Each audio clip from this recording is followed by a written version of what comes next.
Teori pendidikan anak usia dini. Banyak teori yang dapat dijadikan sebagai dalam pendidikan anak usia dini, di antaranya konstruktivisme, kebutuhan dasar manusia, behaviorisme, risiko sosial, dan intelijen.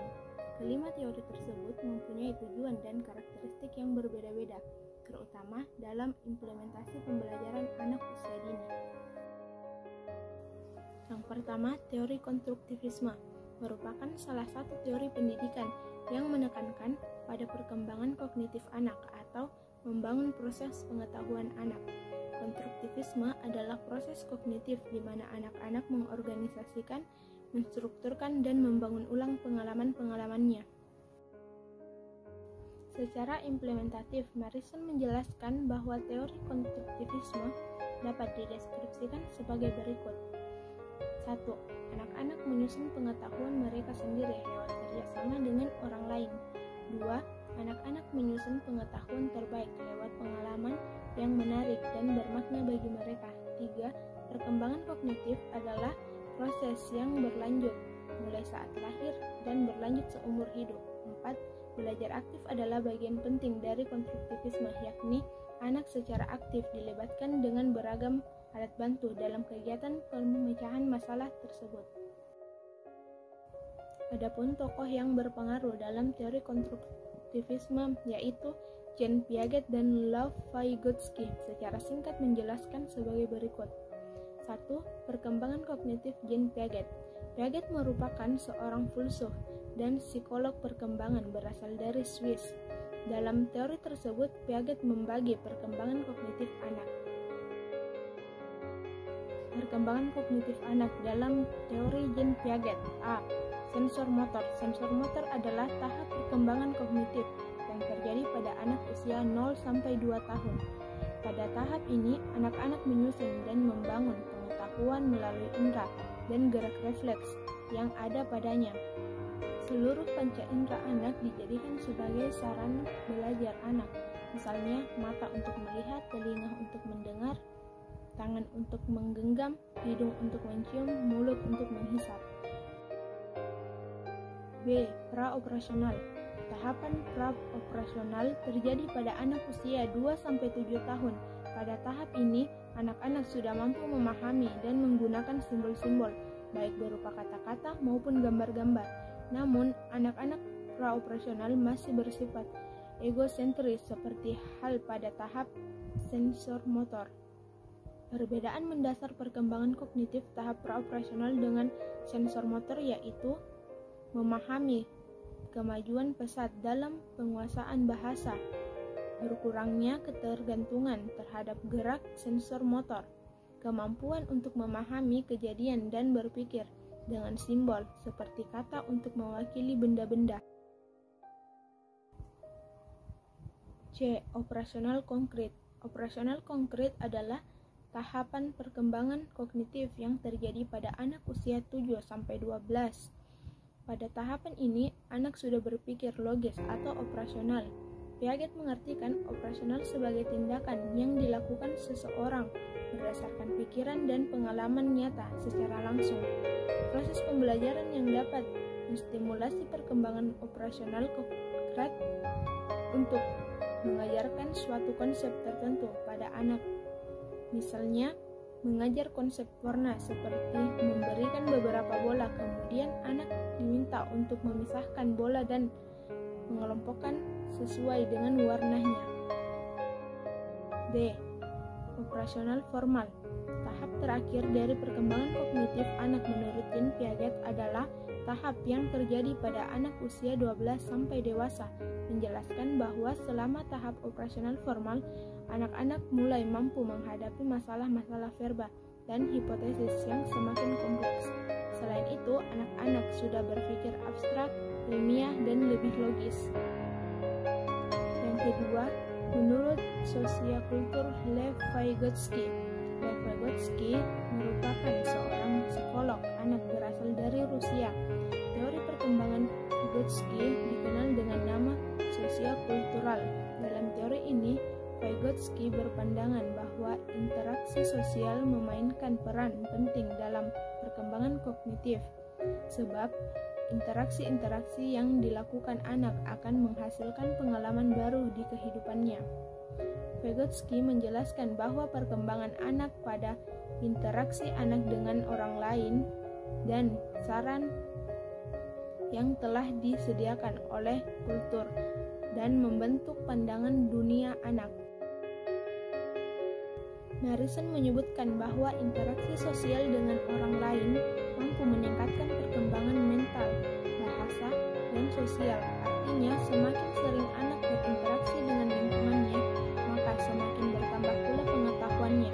Menurut Salkin, teori Vygotsky oleh 4 ide pokok yaitu anak-anak membangun pengetahuan mereka sendiri.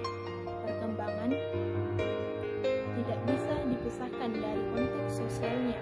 Perkembangan bisa menggerakkan perkembangan. Bahasa memainkan peran sentral dalam perkembangan mental.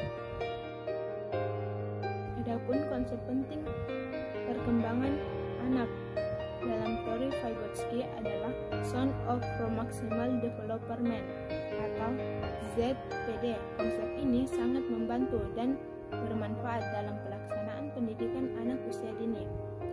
ZPD adalah jarak antara tingkah potensi perkembangan anak dan tingkat kemampuan anak pada saat ini. ZPD juga merupakan keadaan sosial dan mental dari perkembangan dan pembelajaran konsep di mana anak hampir melampaui dan mencapai level yang lebih tinggi dengan membantu orang yang lebih kompeten. Berikutnya, teori yang kedua, teori hierarki kebutuhan manusia. Hierarki kebutuhan manusia merupakan sebuah teori yang dikemukakan oleh Abraham Maslow. Teori ini juga dikenal dengan sebutan teori akulturasi diri atau kepuasan diri. Kebutuhan manusia merupakan teori yang didasarkan pada pemenuhan kebutuhan dasar manusia. Anak-anak maupun orang dewasa dapat mencapai kebutuhan diri apabila kebutuhan-kebutuhan dapat terpenuhi. Artinya, kepenuhan dasar harus terpenuhi sebelum kebutuhan yang lain lebih tinggi dapat terpuaskan. Sebab, teori ini secara bertahap tersusun seperti piramid yang bermula besar dan semakin kecil atau mengkerucut membentuknya. Maslow mengidentifikasikan hierarki kebutuhan. Esensi pada manusia berupa esensi-esensi hidup seperti makan dan minum, rasa aman dan keamanan, memiliki dan cinta, pencapaian dan prestasi, dan kebutuhan-kebutuhan esensi. Terkait hal ini, Maslow membagikan hierarki kebutuhan manusia menjadi 6 tingkatan. Di antaranya, yang pertama, esensi hidup. Esensi hidup dapat dimaknai sebagai kebutuhan filosofi manusia. Kebutuhan filosofi adalah kebutuhan setiap manusia yang paling mendasar. 2. Kebutuhan rasa aman. Rasa aman adalah kebutuhan kedua setelah esensi hidup terpenuhi. Setiap orang membutuhkan rasa aman dari berbagai bahaya dan dapat mengancamnya setiap saat. Kebutuhan rasa aman di sekolah dapat dilakukan dengan menata lingkungan pembelajaran dengan baik, menjaga kebersihan, dan menempatkan benda yang berbahaya dari jangkauan anak-anak. 3. Kebutuhan pemilikan dan cinta.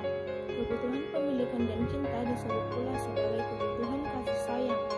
Setiap orang termasuk anak sangat membutuhkan cinta dan kasih sayang orang tua di sekitarnya. Cinta dari orang tua, guru, dan teman-teman sekitarnya, cinta dan kasih sayang akan membuat anak merasa tenang dan nyaman.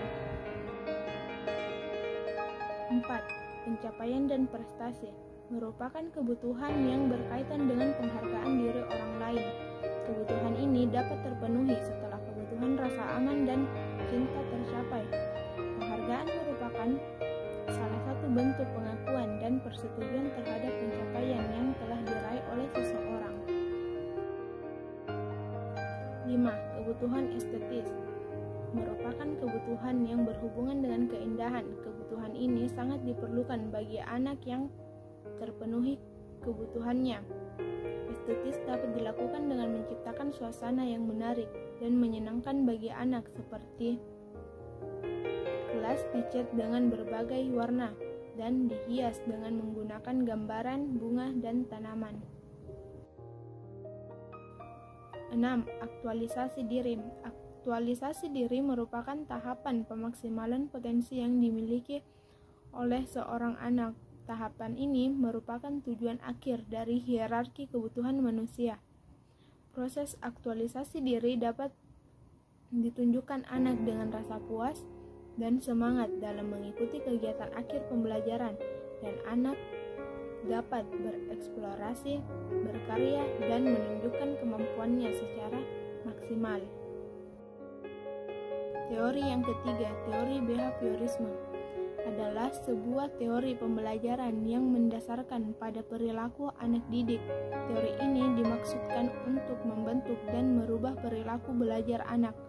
Istilah tersebut sebagai pengasaan bahwa behaviorisme merupakan pendekatan metodologis terhadap studi perilaku. Teori yang terakhir, teori multi-intelijen. Kecerdasan majemuk merupakan suatu teori yang dipopulerkan oleh Howard Gardner, merupakan seorang psikolog. Artinya, dalam pandangan multi-intelijen ini, anak-anak mempunyai potensi dan menunjukkan beberapa kecerdasan. Armstrong menyebutkan bahwa ada beberapa kecerdasan yang dikemukakan oleh Gardner, diantaranya kecerdasan linguistik, logika matematika, spasial, kinestetik, musikal, interpersonal, intrapersonal, dan naturalis.